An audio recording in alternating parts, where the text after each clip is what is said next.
আজকে এই রেসিপিটার নাম দিয়েছি কি জানো, বাঙালির ফ্রেঞ্চ ফ্রাই, যেটা বানানো খুবই ইজি আর বাড়িতে থাকা কয়েকটি উপকরণ দিয়েই বানিয়ে ফেলতে পারবে। এটা বানানোর জন্য প্রথমেই লাগবে দুটো বড় বড় আলু। আলুর কথা বলতে না বলতেই আলু হাত দিয়ে পড়ে গেল, ব্যাস। তারপর আলুটার ছালটাকে ছাড়িয়ে ছোট ছোট টুকরে কেটে নিতে হবে।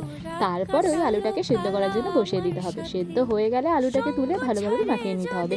এরপর এতে দিতে হবে 3 চামচ কর্নফ্লাওয়ার, তার সাথে পরিমাণ মতন লবণ, পরিমাণ মতন জিরে গুঁড়ো, আর ঝালটা তোমরা তোমাদের স্বাদ মতন দিতে পারো। আমি এখানে একটু বেশি ঝাল দিয়েছি। তারপর এটাকে ভালোভাবে হাতের সাহায্যে মাখিয়ে নিতে হবে। মাখিয়ে নেওয়ার পর কিছুক্ষণ সাইডে রেখে দিতে হবে। তারপর তোমরা তোমাদের শেপের মতো, মানে যেরকম কাটতে চাও সেরকম কেটে নেবে। এখানে আমি ছোট ছোট টুকরো বেশি বকবক করে তাড়াতাড়ি ভেজে বলো, আমি এখানে তো ওয়েটই করতে পারছি না, তুমি কখন এটা ভেজে আমাকে খাওয়াবে। এরপর কড়াইটা গরম হয়ে গেলে তেল দিয়ে এটাকে ডুবো তেলে ভালোভাবে এপাশ ওপাশ করে এরকম লাল লাল করে ভেজে নিতে হবে। ব্যাস, ভেজে নিলেই রেডি বাঙালির ফ্রেঞ্চ ফ্রাই। সত্যি বলতে এটা দেখতেও যতটা সুন্দর লেগেছিল, সামনাসামনি খেতে তো আমার তো দারুণ লেগেছিল। ভাবিনি যে এত সুন্দর খেতে লাগবে। কেমন লাগলো ভিডিওটা জানিও। কেমন লাগছে? খুব